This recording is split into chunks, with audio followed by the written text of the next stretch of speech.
Medicine is fun when you understand medicine. This is Understanding Medicine. Please make sure you like, you subscribe, you click on the notification button, you sit back, you grab a cup of coffee, and enjoy medicine.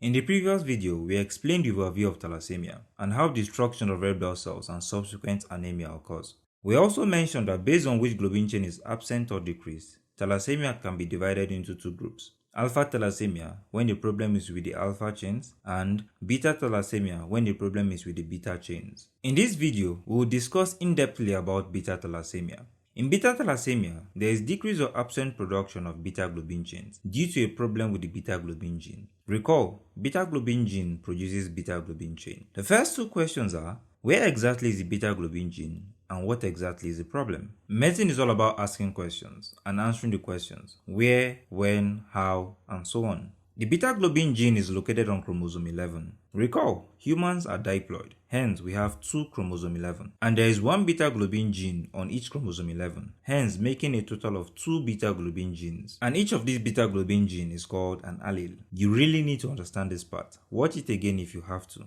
Now, what happens to beta globin gene?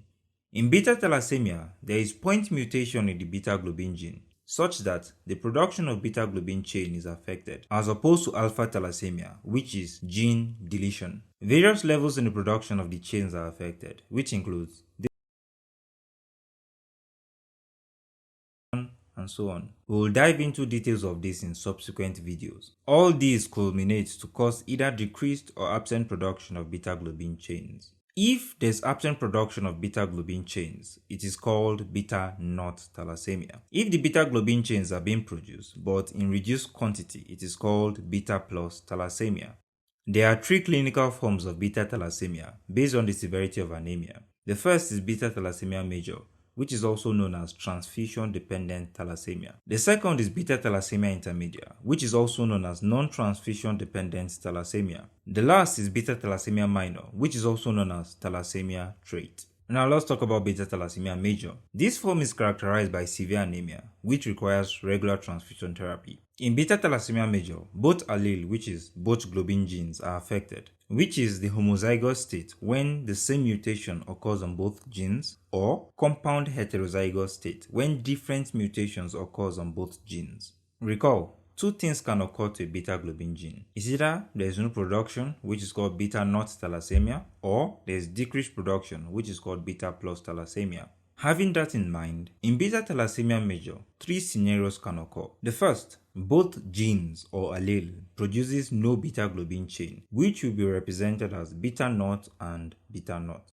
The second, one beta globin gene produces no beta globin chains, while the other produces but in decreased quantity. It will be represented as beta naught and beta plus. The third, both produces but in decreased quantity. It will be represented as beta plus and beta plus. The second form of beta thalassemia is beta thalassemia intermedia. The clinical expression is between beta thalassemia major and beta thalassemia minor. The third form of beta thalassemia is beta thalassemia minor. In this form, the individual has 1 normal beta globin gene and 1 abnormal beta globin gene. This is called the heterozygous state. Note, it is not the same as the compound heterozygous state. And the abnormal beta globin gene can either be the one with the decreased production of beta globin chains or the absent production of beta globin chains. The clinical features of beta thalassemia is according to the form of the beta thalassemia. For beta thalassemia major, they present during the first year of life with severe anemia, which could be as a result of 3 things. Due to excessive destruction of the red blood cells, of which I explained in-depthly in the previous video, or due to decreased synthesis of hemoglobin as a result of decrease or lack of production of beta globin chains. Lastly, due to excessive production of fetal hemoglobin. The excess alpha globin chains combines with the gamma globin chains to produce fetal hemoglobin, and fetal hemoglobin does not readily release oxygen to the tissues as compared to adult hemoglobin, thus exacerbating tissue hypoxia. Remember, the major problem with anemia is hypoxia. The second clinical feature is hepatosplenomegaly. Due to the severe anemia, red blood cell production from the areas apart from the bone marrow, which is called the extramedullary hemopoiesis, increases, and thus causes enlargement of organs like the liver and the spleen, weakening and deformities of the skull and facial bones, which is as a result of attempts to increase production of red blood cells from the bone marrow. As the bone marrow gets hyperactive, it expands and thus causes thinning of the cortex, which may lead to pathological fractures.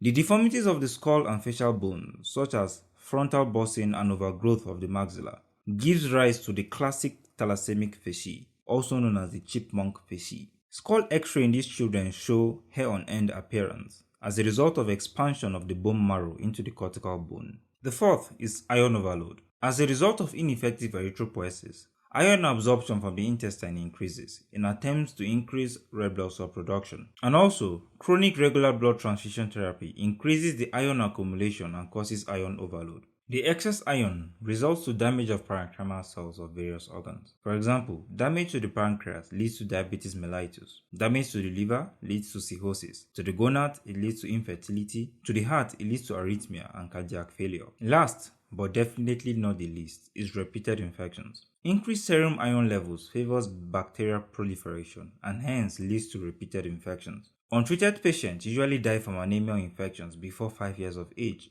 In beta thalassemia intermedia, the patients are symptomatic with moderate anemia. Typically, the hemoglobin levels are between 70 to 100 grams per dl. These patients do not require regular transfusions. They may also have splenomegaly, bone deformity, recurrent leg ulcers, gallstones, and infections. In thalassemia minor, these patients are asymptomatic. Anemia is usually mild or absent. The laboratory findings varies according to the form of thalassemia. In beta thalassemia major, the full blood count and peripheral examination shows hemoglobin levels between 2 to 6 grams per dl, microcytic hyperchromic red cells, which simply means small, pale red cells, due to the decreased hemoglobin levels, which is the pigment responsible for the red color of red blood cells.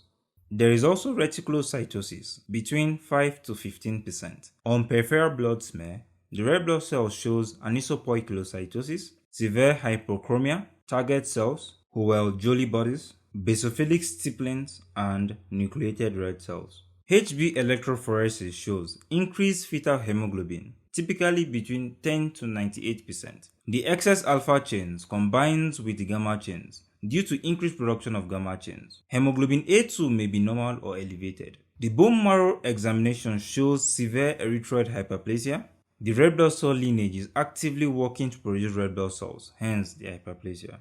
The storage iron is increased due to increased iron absorption from the intestine as a result of ineffective erythropoiesis. The blood chemistry reveals increased unconjugated bilirubin due to hemolysis, increased lactate dehydrogenase due to hemolysis, decreased haptoglobins, increased serum iron, ferritin, and transferrin saturation. For the laboratory findings of the beta thalassemia minor, the red blood cells are hypochromic and microcytic. The red cell distribution width is usually normal. HB electrophoresis shows slightly raised fetal hemoglobin and raised hemoglobin A2. In the management of beta thalassemia, the aims of treatment includes the suppression of ineffective erythropoiesis to prevent bone deformities and allow normal growth and development.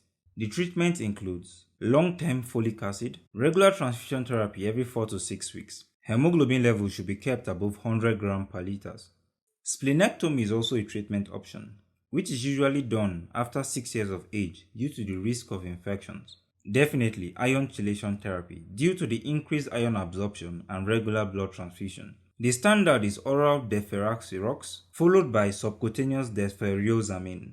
Ascorbic acid is usually given as it increases urinary excretion of iron in response to desferrioxamine. Deferiprone is usually given in conjunction with another chelator in cardiac iron overload. Lastly, bone marrow transplant has been used in young patients with HLA-matched siblings. Only 25% of patients have HLA-matched siblings.